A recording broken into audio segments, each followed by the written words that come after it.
Hello and welcome to a Therapeutic Hour. I'm your host, Michelle Overton. Whether you're here because it feels dark, you feel stuck, or you simply want to understand yourself better, you're in the right place. With over 400 types of therapy out there, it's no wonder it's hard to know where to begin. Join me and my guests as we demystify therapy and support you to self-heal. So settle in, relax, and let's begin your journey inwards together. This is a Therapeutic Hour. Welcome to today's episode where we're diving deep into the realm of emotional fitness with a true trailblazer in the field, James Hawes. James is a person-centred psychotherapist and supervisor. He's also a visionary leading the charge in guiding men towards becoming emotionally fit. I get to ask him, what does the term be a man mean anyway? Whether you're a man navigating your own path to emotional fitness or someone seeking to support the men in your life, this episode promises to offer invaluable insights. Find a comfortable spot and let's listen to this enlightening conversation with James Hawes and myself. Welcome, James. It's great to have you here with us today. Great, thank you for inviting me. Yeah, lovely. So actually, you were recommended from a fellow therapist who was really inspired about the work that you are doing to help men become more emotionally fit. And that's something that really intrigued me. I thought I absolutely love the way that you've said that. So I will ask you more about that shortly. I thought what would be a good place to start would be to ask about your own personal journey. So I wanted to ask you, what drove you to become a psychotherapist yourself? Okay, so maybe a little bit of a long story, but I'll try and keep it succinct. So in my 30s, I'd say, I kind of was working fairly heavily in youth working community, living in community, doing detached work in inner cities with some really kind of dispossessed people, you could say. And I think I burnt out. I it was one of those moments when I thought, for the first time in my life, I don't really know what I want to do anymore. I lost energy. I was quite passionate, quite energetic, and that had just gone. So I kind of found myself a little bit in, well, let's say the wilderness, and kind of not sure what to do next. So what I found myself doing was being drawn to it was kind of, I would call it Celtic spiritual community retreat center in the middle of nowhere in Northumberland. And ended up spending 2 to 3 years there. And my job was very simple. I was there to cook, clean, make beds, welcome guests. So it was a real journey in, I suppose, moving my ego. It was a sense of getting in touch with myself. Up to that point, I thought I was fairly mature. I thought I was fairly sorted. And that bit was like going into the desert and thinking, James, you really haven't even started yet. So, and one of the other things that we were doing there, people would come on retreat and I would kind of be we called them the kind of spiritual director. You kind of basically a counselor, really, listening, guiding, helping, being with people. So that was the part of my journey of thinking, hold on, I think I might be okay at this, and listening to people. Never had that in my head before, never even thought that I would be good at that. And then kind of got on to a 10-week counselling course up in Berwick upon Tweed, just one of these starter courses. And that was the start of my journey until I then moved down to Nottingham and trained professionally as a counsellor and psychotherapist over 20 years ago now. Yeah, wow, that is quite a journey. Yeah, thank you very much for sharing. And so that's really where it started off then with the men's group, or was that a mixed place, did you say? I'm sorry, I might not have heard that right. So in terms of the community, Yes. No, that was just a mixed group, no, Ah, nothing. I wasn't at that point specifically um thinking about men or that. I mean, that really happened, interestingly, I suppose, on my counseling course. And for therapists, who most therapists who've been on courses, it's generally populated by women. And yes. so there's a few men. And I suppose, having been with a few men on that course and a few men that dropped out of that course, I was fairly clear by the end of those 3+ years Mm, that I wanted to specialize and work with men, and mm, also that I wanted to connect with men yeah. on a deeper level, in terms of what we learn in terms of in therapy and therapy groups and process groups. I really like that kind of stuff, and I thought I need some men around me where we can do this kind of stuff. So that was the sense of, right, I'm gonna by myself build a men's group, and I'm going to specialize in working with men. Yes, I can really see your passion Mm, as well, just as you're talking. mm. So, and that actually leads me to ask you about where you use this term about helping men to become more emotionally fit. So can you tell me a little bit more about that, please? Yes. Well, I think when I started to work with men, and of course, that I was working with females as well, and it seemed to me that women were more at home in talking about their feelings. They were more comfortable in talking to their feelings. As a therapist, it was almost like, and this is not all women, but so many women, it was like, that's an easy, they're kind of quite easy clients, as we say, as in they're already in the feeling stuff, they're already working out. Now, as I was working with men, I'm thinking, this is not kind of the same. A lot of men find it really difficult coming into quite a weird environment of, what, you just want going to sit together for 50 minutes. Where else do we do that as men? That kind of seems a bit odd that we would do that. We haven't got glasses in front of us to drink out of, or we're not playing a sport or something like that. And one of Mm, these things I think I started to understand in terms of working with men is around the whole area of feelings. So I suppose I've got to the point now of, I don't tend to ask men how they feel, no. because what I was hearing was 6 words: okay, not bad, fine, all right, Mm. and normal, of all things. I'm just normal. This is my normal.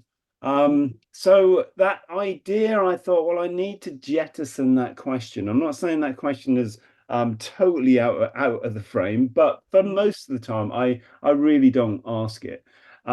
Because and so emotional fitness, well, actually, perhaps we as men need to start developing how to exercise our emotions more, Mm. how to build emotional muscles, and how to kind of become more emotionally fit. So, what I mean when I talk about emotional fitness is how to feel and express the right emotion at the right time in the right way to the right person. And Mm. ultimately, that's a kind of being congruent. My inside and my outside world is matching, um, and therefore to be able to think, actually, I'm in touch, I'm in sync with Mm. my emotions, Mm. rather than kind of just perhaps just kind of exercising our body. So I am really interested in bringing a parity between physical and emotional fitness. I know you mentioned the word modality, Mhm. so I think for the benefit of our listeners, would you like to share what your modality is?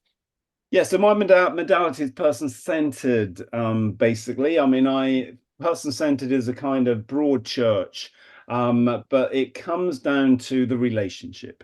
The change happens when we, as a therapist, can provide a warm, non-judgmental environment where we are being empathic towards the client, where we're being congruent or authentic, and Mm. that the client will feel safe enough to be able to trust themselves and get in touch with their own emotions and issues that they've come to therapy to. Hey, thank you for describing that. I'm a person-centered therapist too. Right. That was good. Yeah, lovely. Thank you. Obviously, we know all the modalities have their place. Yeah, absolutely. So, this leads me on to the book that you have authored, which is called The Secret Lives of Men. And you've put 10 keys to unlock the mystery. And I wondered where you came up with the title from, The Secret Lives of Men. I thought it was brilliant. I just wondered what was the background. Yeah, well, I think it's really interesting. I think in terms of often as men, we have heard the story, and the story is still perpetuated sometimes that women are a mystery. And you hear those kind of funny things that said, oh, like the book of understanding women be absolutely huge, and I suppose my sense is turning that around actually, but because the fact is, well, psychologically and emotionally, are women a mystery? Or is it, do they, some people would say they speak a different language, or is it that actually men are a mystery? That because we don't share, we don't say how we feel. It's like, what is going on inside of his head? So I think there's that absolutely behind the title, but one of the reasons I wrote the book is that I was, and I still do, get it may be female partners, girlfriends, mothers, even PAs will ring me to arrange an appointment for their partner or the male in their life. Okay. Now we would do some work, me and the man, and they would start to develop emotional fitness. They would go home and start to express some of their vulnerable feelings. Mm, Now, part of the reason why the book is written for men and women is the fact that a lot of women struggle with hearing men's vulnerability mm-hmm, because we've all been brought up often in a kind of with different gender construction, and lots of women may have had a father or brothers who fit into this kind of gender construction, i.e. they're silent, they do certain things, they behave in certain ways, and that's what we get used to, and that's mm, what women get used to. However, in a relationship, the sense, the not the demand, but the sense of mm. the longing is that, yeah, I want a man who I can connect with emotionally. But Yeah. when women hear that vulnerability, I think they find it pretty difficult to hear because it's like, I'm not used to this. So for me, it was this opening up the secret as well, that this is what is going on inside men's head. This, and also we need to evolve as well. Women need to evolve to allow men to move more into that vulnerable space.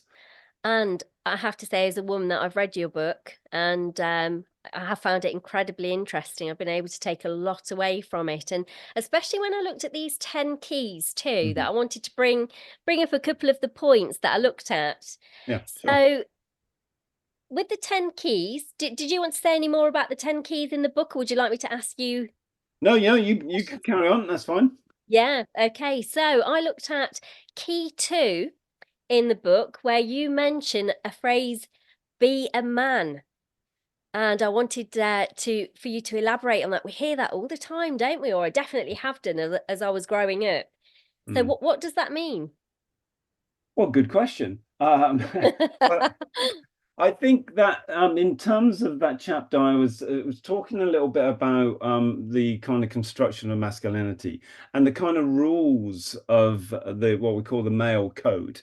And I think most men understand these rules, though they've never seen them written down. I've kind of explored them a little bit more in that book. So the idea of it's almost around the real man discourse. It's all these questions about call yourself a man, are you a real man? Man up. All these kind of thought words are around an idea that there is a proper man at the top of the hierarchy, and there's only one way of being a man. Now, Mm, and I think that for me, this really cripples mm, growth for men. So, when if I do something and then I'm told, well, be a man, or man up, or, it's like, well, what does that mean? Well, I kind of understand what that means. Mm. And that means being kind of strong. It means being tough. It means being kind of distant and silent. It means not crying. And it means, knowing everything all the time. Don't ask for help. So all of these things are kind of what with boys and men have learned. Think, well, this is how I am. This is how I should be. And if I go against those sort of rules, I'm going to be shamed. I'm going to be kind of told that you're not man enough. You're not a real man. Mm. And you need to man up. And Mm. this is really, really painful and difficult for lots of men who, of course, we're all different. And I would say there are many ways of Mm. being a man. There's not one way, as there's many ways of being a woman. Mm. But I think we've come from in the last probably 50 years Mm. where our roles were quite rigid. It's like, Mm. this is what a man does, this is what a woman does. Now, that's generally broken down over the last 50 years. Um, Women don't need to be protected. They don't need to be provided for. Um, and so men have then said, well, what am I here for? Because we've maybe not Yeah. evolved out of those old rules. Mm. Rather than, so that's where I think emotions and growth and ability to evolve are really important. Yes, and what you were describing there as be a man, it doesn't allow for that vulnerability. And it brings me back to what you said about in your book about how for a female viewing that vulnerability could be, which is, another good reason I think really to tap into the book, isn't it? Yeah. Mm, If we look at key number 8, you said here that a men's self-esteem, or a man's self-esteem, should I say, is based on performance.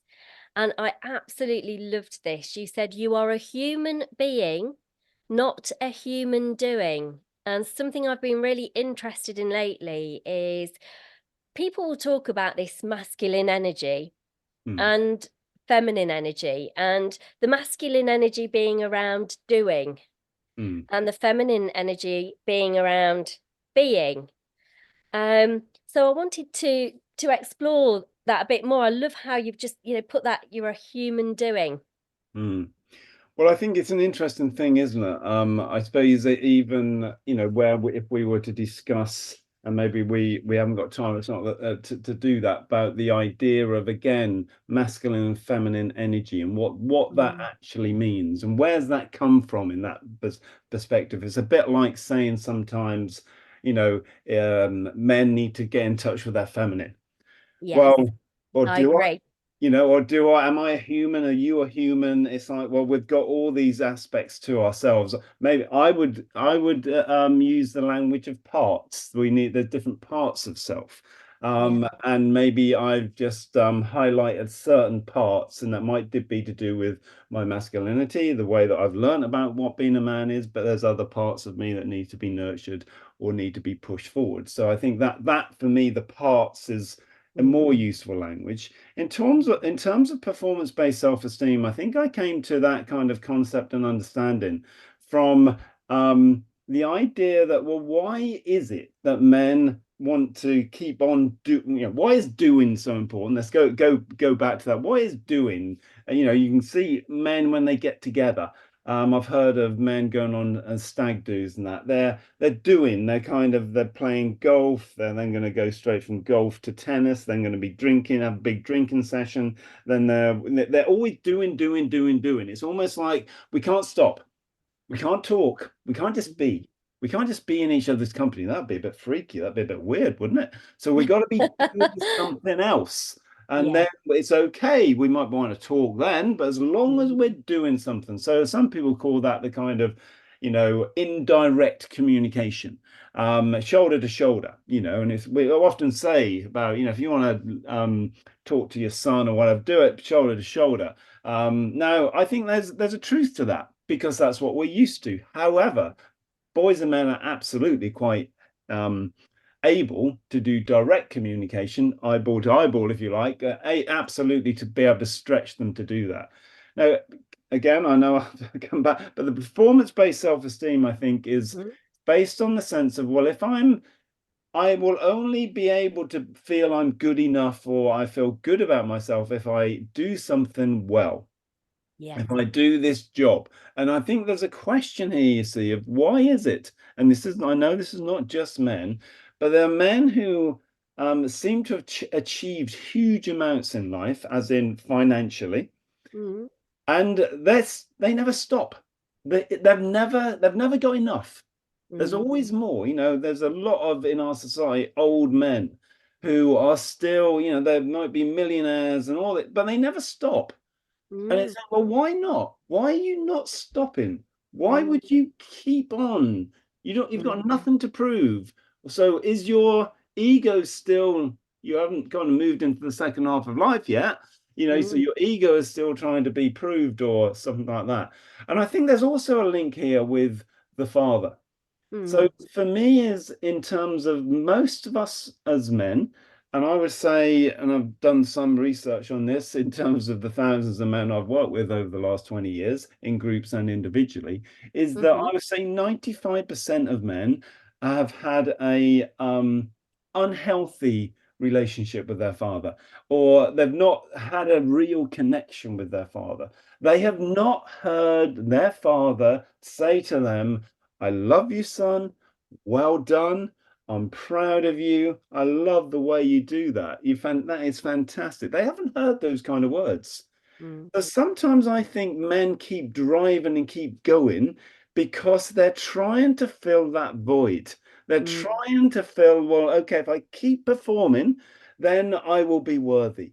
If I mm, keep performing, maybe finally the father, the mythical father, the company, the people who I admire will say to me, well done, James. You really deserve that. So for me, mm, it's all mixed up in that sense of the longing to be seen, the longing to know that I matter, the longing to know that I am worthy. And we're always looking for externally, not always, many men are looking for externally mm, rather than, which I think emotional fitness is about going internal. mm. Well, and this comes in your book. You talk very openly about how you are with your sons, and um, I'll come back round to it. What I notice is when I worked in universities as a senior counsellor, I would sit there with so many students who perhaps would have got, and I'm not just talking about male students, but they would have got, say, 97, 98%, and they'd go home and they'd tell a parent, and the parent would go, what about the other 2%? And if people really knew how prevalent that was and how it perpetuates that perfectionism, not feeling good enough, not feeling seen, just as you're saying. And what I loved that you said in the book was that as children, we can be really celebrated for our achievements rather than for perhaps being good enough just as we are for who we are. So I absolutely loved that. Yeah, brilliant. Yeah, Yeah. spot So on. the next one, then, we've got key 10, which was, and I'm going to quote it, and Mm, this leads to the men's group that I really want to talk about with yeah. you. So um, you start it off with saying how to finally grow up, join a men's group. The group is somewhere I feel I belong with other men as a whole man and a place where magic sometimes can and does happen. And you put that was quoted by a member of the Mm, group. mm, So I really wanted you to tell us more about your experience of being part of that men's circle. And you mm. said you joined it about 20 years ago. Yeah, so when I started it, one of the things I did when I left my course was I started a men's group. That's the first thing I did, and that is the Wow. group. And I've started several groups since. because I really do value and believe in that men sitting together and working out, kind of developing emotional fitness, really. So for Mm, me, I think I've been in the group in various forms for over 20 years now, and I would say it's still exciting. I mean, let's just use those words. So we're not doing, mm, we're being. And it's oh, exciting because the connection, the authenticity, the challenge to be there, the challenge to be vulnerable, to be real, that is energetic, and to be in that environment for me is uh, incredibly, well, life-giving, but it's incredibly important. So it's almost like, you can't hide. mm, You can be quiet if you want, but you can't hide. mm, And so it takes courage to turn up physically, to turn up psychologically. And I think for me, one of the things that I'll talk about here today is that my father was a really passive man. He mm, was a wounded man, I think. I can't really recall doing anything with him. I can't recall him really connecting with me. I don't think he knew me. I didn't really know him. So he mm, was quite a distant shadow of a man. mm, Um, One of his legacies, however, which has kind of followed me, haunted me, um, diminished me for many, many years, and mm, still is there in the background, is his passiveness, his sense that actually I'm just a shell. I can't bring anything. It kind of um, I don't think he could really come out. He couldn't really been seen. I think he was as I said, a very wounded man. Now, I've had to do a lot of work in terms of what I'd say is coming out emotionally, allowing my emotions to come to the forefront, not to keep them hidden, not to sit behind them. But in the group, I mean, I'm talking, probably been at this point for 10 years. And I used to find myself connecting or coming into the group through conflict. So, people would say, "Oh, here comes James," kind of he's gonna drop something. He's gonna challenge someone else, or he's just gonna say something like, "Oh, I'm just bored," something just to disrupt it, if right. you like. Just so Mm, that was the okay. Now I've got the attention. Now mm, I've got some people, giving me some oh, attention. fascinating. Yeah, so and that was kind of, and I like that. I kind of like that emotionally. Come on, let's get in there. I still like it. Let's do it. Let's get in there. Really exciting, energetic stuff. Mm, Um, However, what I learned also was that sometimes this deep kind of legacy of being passive, it was often my position. So I'd find myself almost disappearing in a group. I'd just allow everybody else to do it and just kind of disappear. Get back as I am now, back in my chair.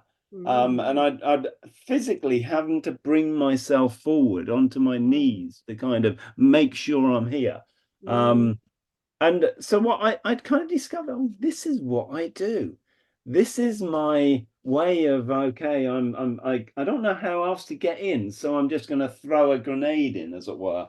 mm, Um, and until when men can see me and they can draw me in, and I'm kind of almost asking them to, you need to help me here. And often they did. But so what I think I've learned and I've developed is that actually um, to share my vulnerability, to be mm, able to move with my feelings into that position rather than feeling I having to disrupt or disturb, mm, that actually I've got to take more courage to be able to come and speak from my kind of vulnerability, which is kind of what mm, I've been doing a lot more of that now. So there is always that. There's also a lot of there are a lot of physical aspects to what we do in the Mm, group, so we do a lot of work and a lot of training on physical touch, on hugging, being held, eye contact. We're mm, always experimenting with the body. I often say, look, the body and the emotion are one. So this idea that men can be tender, can nurture. So we've spent time massaging each other, really powerful, beautiful stories I could tell you about that. We spend, what a lot of people say, very intimate experiences, intimate positions, that we would just work with, because and equally we may be working out anger or other emotions through the body. So it definitely is talking, but there's a lot around the body and physicality, which I think is really important, because for me, one of the important things about emotional fitness, one of my first steps of emotional fitness is being able to reawaken the body. Because if mm. we say, often men, we hold a lot in our body, and we have learned to kind of beat our bodies, build our bodies, shred our bodies, work our bodies, but few of Mm. us have learned to listen to our bodies. Wow. So look, we're taught how to think, aren't we? But Yeah, not how to feel. So I think exactly. working with the body is incredibly important. And Yeah, I want to bring you back to the point that you said where you noticed, well, that actually a way to get into the group, you'd become a disruptor, you'd throw the grenade. yeah. And as soon as you said that, people came to my mind who do that.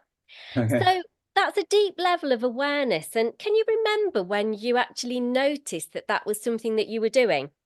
No, I can't really remember so much, although it was probably um, pointed out to me by one of the members of the group, that they had sat with me for several Wow. years.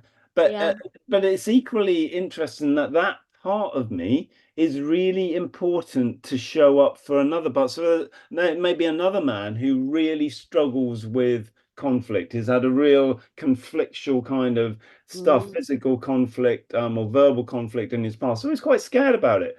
And so for mm, me, I'm pretty capable generally when we go into not physically, but capable when we go into verbal conflict. I feel quite safe, safe in the sense of okay. I am not feeling I'm going to be physically, emotionally wounded, but equally that I am not going to wound the other when we're in those spaces. Mm, So for me, it's one of those thrilling experiences of when you're in that what could be a conflictual situation, and I am fully alive, you know okay. and Yeah. but I know I can trust myself and enough experience that if I feel threatened, I can at those moments drop into my vulnerability rather than being defensive and kind of trying to hurt someone else. Yeah. Thank you very much. I spoke to a client actually within the last couple of months who had attended a group. It wasn't necessarily a men's circle. Mm, And they said to me, so you can guess what I did there. And they'd gone and they'd listened to everybody else, got everybody else talking, and mm, remained hidden. mm, And I wonder that there's a part, isn't there, that within this circle, that you would, just like you said, that person that you'd got to know that was able to then give you that feedback. mm. So it really gives people a space, doesn't it, for them to turn inwards and to get to know themselves more and to be seen. Yes, absolutely. I mean, I think our circle has always been quite boundaried in terms of our rituals or routines. And this is going to sound interesting now when I say this, but one of the things that we ask ourselves as we check in, there's kind of two questions. No, I'm not saying we always do this, but this is Mm-hmm. definitely so the two questions kind of are, what do you want tonight? Yeah. Now, that Mm-hmm. idea of even asking them, what do I want? I don't want anything. I am absolutely sorted, mate. I am self-reliant. I do not need anything. And I've Mm-hmm. really struggled with that because I am so self-reliant. And self-reliance, it gets in the way of relational connection because self-reliance says I trust myself fully, but I don't trust Exactly. another person. So that's a really challenging question. What do you want from us Mm. tonight? And the other question, coming back to the feeling thing, is how do you feel? Mm, So in that place, I said, I'm asking a man how they feel. And I'm not, but the question that we're asking them to answer, how do you feel? So to really be with that. And so that is the challenging kind of two things we're saying in the chat in the initial check-in. okay, lovely. Thank you very much. So I went to an amazing retreat last year. It was with a Mo Goldat and Alice Law. It was called Unstressable. And Mo is he was the CEO of Google Programs X and an engineer. Mm, And when we look at the stress levels that everybody's experiencing, so I presumed in my mind that there would be quite a lot more men there at mm, this retreat. mm, And yet, just as we've said, well, what we noticed is that it's definitely not that men are not stressed, mm. Yes. but they're not coming to things. So I Mm. wanted to ask you, obviously I know within your men's circle it sounds well attended, but how do we get more men to attend? Well, that's the biggie, isn't it? And I mean, it is a really interesting thing. I mean, I suppose a couple of things. Number one, I 95% of my clients are male. So, Yes. and they have been for many years, and I know other people who specialize in work with men. So men are coming to therapy. There's definitely that is happening more Yeah. and more so. Um, Now, and I also know that there are lots of incredible men's groups activities happening all around the country in the UK and around the world. So Mm-hmm. where men are attending groups and stuff. I mean, a lot of them, to be fair, are specifically for men. And so, but that's challenging in itself as well. But so there are these groups out there where men are attending, and they are going to it. Now, I Mm-hmm. think the bigger picture is that, is around stigma. The idea that still, as I said, that we men, we've been taught, and I think this is where we need to do the work, is how do we kind of deconstruct the kind of construction of masculinity. Yes. Now, this is, I'm just looking up here. I've got, hundreds of books on man and masculinity. It's been for the last, 50 to 60 to 70 years, what we have seen when society starts to kind of help and maybe implore and for men to kind of become more kind of self-aware, or for men Mm-hmm. to go and receive help around particular mental health or emotional issues, is that what we see all the time is a backlash. This has been going on decade after decade after decade. Mm-hmm. I've got kind of books that have mapped that, so there's a backlash that comes from a kind of the men who get really threatened Mm-hmm. by men slipping out of the male code, out of this construction of masculinity, and says, "Oh, we're feminizing men, or we're softening men," Mm. the kind of whole woke thing, or whatever it is. We're doing Yeah. this, and we got to pull them back. And this just yo-yo effect has been going on, and you kind of can't see it Mm-hmm. ending, because until we kind of get a sense within society that actually this old code of masculinity, which I believe is kind of broken, Mm. and it kind of it traps and enslaves us Mm. rather than frees and liberates us. Yeah, okay, thank you very much. Okay, that brings me to key six then, where you discuss that men's vulnerable feelings are expressed through anger. And you use a quote here from Aristotle. You said, anyone can become angry. That is easy. But to be angry with the right person at the right time and for the right person, that purpose even, and in the right way, that is not in everyone's power and that is not easy. And you say here that this is a brilliant example of emotional fitness. Mm, mm. Yeah, did you want to expand on that? Well, in terms of anger, I think generally, if what we've learned as men is that the vulnerable feelings are kind of off bounds. And what we have learned is that anger is the strong emotion, is the big boy emotion, and it's allowed for boys and men. We've been told that boys will be boys, meaning Yeah. they're going to fight, they're gonna be aggressive or something like that. Yeah. And I just think that kind of language and understanding has meant and left men in this position of anger being our default emotion. So I think often many people will have Interesting. certain defaults. It might be happiness, it might be sadness, it might be fear, anxiety, it might be anger. None of Mm, those defaults are really healthy. mm, But men's, that's why, what issue do I work with more than anything? Well, it's mm. anger. Yeah. Men come to me for anger issues. Because it's a default, it's a kind of our emotional defense system, if you like. So we go when we feel threatened, when we feel vulnerable, when we feel attacked, when we feel shamed, when we feel sad, when we feel anxious, when we feel hurt, when we feel disappointed, Mm, the only thing we've got is anger.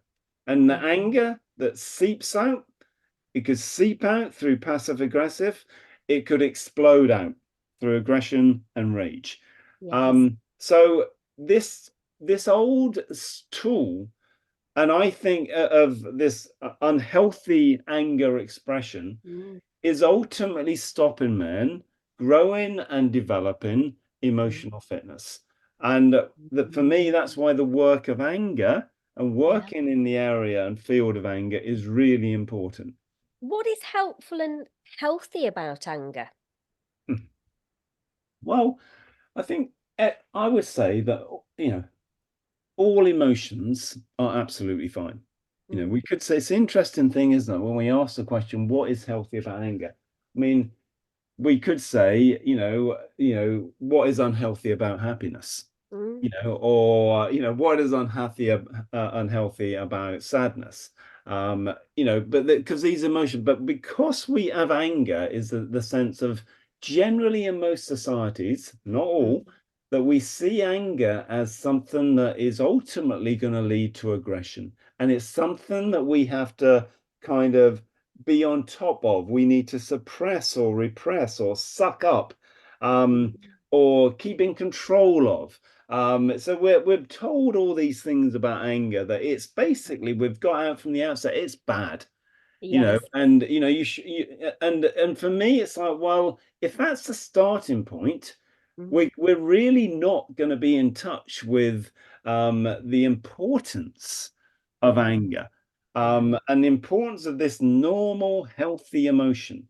Mm, So in terms of healthiness, well, for me, anger is, well, at the base of it, it's being able to speak my truth. It's yes. being able to be who I am. Mm, If I haven't got any anger, I'm not going to be able to bring out my part or these other parts of myself, yeah. because I'm thinking I won't have that kind of confidence. So anger gives us an ability to kind of be who we are. Mm, And if there are a lot of people, and I would say here, mm, though men have been absolutely, you'd be angry, mate. That's absolutely fine. For obviously for women generally in society, certainly in the UK, it's not okay for women to be angry. oh, It's not a definitely. no. So you can be sad, you can cry as much as you like, it's absolutely fine. But to Mm, be angry and therefore to be able to bring yourself into the room, to be able to share what you think and what you feel without mm, other people feeling threatened by that, it's almost like, well, that's why anger, women need anger. They need to mm, be able to say, but ultimately, women will then be censored, be told, you're stroppy or you're a angry bitch or whatever it might be, the words that are used to mm, put crikey. women, as it were, back into their place. You're not Yeah. allowed to be angry. We don't like that. Feels quite threatening for us. So we want you to be ladylike or more feminine, as it And were. good girl conditioning, Yeah, absolutely. Good isn't girl it? condition. Yeah, so that's it. So, well, for the bad boys, it's okay for the bad boy conditioning. But, Mm, you can be as angry as you want, or whatever, treat other people how mm, you like. So, but coming back to anger as positive, look, we need anger as to set really healthy boundaries for ourselves. We need yeah. anger if we're going to take care of ourselves. It's one of the forget bubble baths and all this sort of stuff for self-care. We need anger for Mm, self-care. We need anger if we're going to actually work with an unhealthy anxiety. mm, Any emotion that gets out of sync becomes such a monster and big boy on the block. We need to look at the other emotions to be able to equal that out. So by investing in anger, we will find, the idea that we're able to stick and stay with our values rather mm, than kind of keep suppressing or avoiding or ignoring our values. And mm, therefore, it comes back to, as I started this, as we need anger to be who we are. mm. And to have that emotional fitness as Mm. well, that range of emotion, and that can keep us safe and when it's expressed in a healthy way. Exactly. Yeah, Exactly. yeah. And I think anger is a sense that yeah, people talk about, well, even the instinctual stuff of fight and flight and freeze. Well, of Mm, course, there's stuff there all connected with fear, with mhm, instinct, but equally with anger. So, and the other thing I would say on anger here is we often hear those diagrams, see those diagrams about the iceberg, where we mm. see anger above and all the other feelings or stuff below. Underneath. And I think, well, yes, I understand that. There is a point to that, but I think we need to start working with anger in its own right. Stop just saying it's a substitute for another emotion. Anger, and that's why Oh, I we love won't that. find anything healthy in anger if we keep seeing it as a substitute for other emotions. Oh, brilliant. Hey, thank you. I noticed that we're nearly running out of time. So I want to ask you one last thing before Mm. we finish. Um, so what would be one tip that you would give men who find it difficult to express their emotions? What tip would you give them to come forward to get some help or to express their emotions? Okay, to express our emotions, the one quick hack I would give is to be conscious of our language and Mm, to stop saying I think and to start saying I feel. wow. Wow, that is perfect. Do you know, it takes me back to a relationship that I had many years ago, and I used to say a lot, "I feel," and I could see the person looking at me like, "What?" Definitely they were in "I think."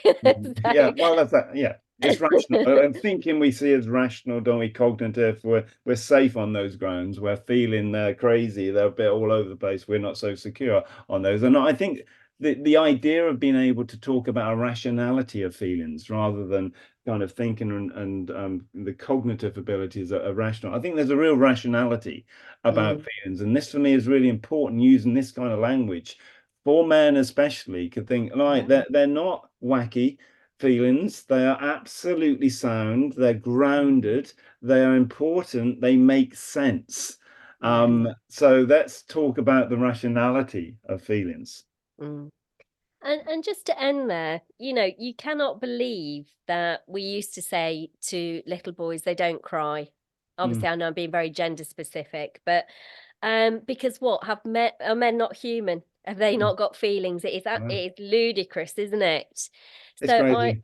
yeah, I've really enjoyed talking with you today. I've really enjoyed reading your book. Great, So I'd great. suggest people to go and get a copy of that. I thought Yep, I've taken a lot away from it. So it's The Secret Lives of Men. I think you have another book that you're working on around anger. yep, Is I that am. right? I am. Yep. I'm generally looking, as we've just been kind of talking a little bit about, looking from anger as a healthy emotion, ultimately. Yeah, sounds like a really helpful resource. Mm. So thank you so much for your time today, James. It's been brilliant. Brilliant, Michelle. Thanks for having me. I really enjoyed it. Thank you.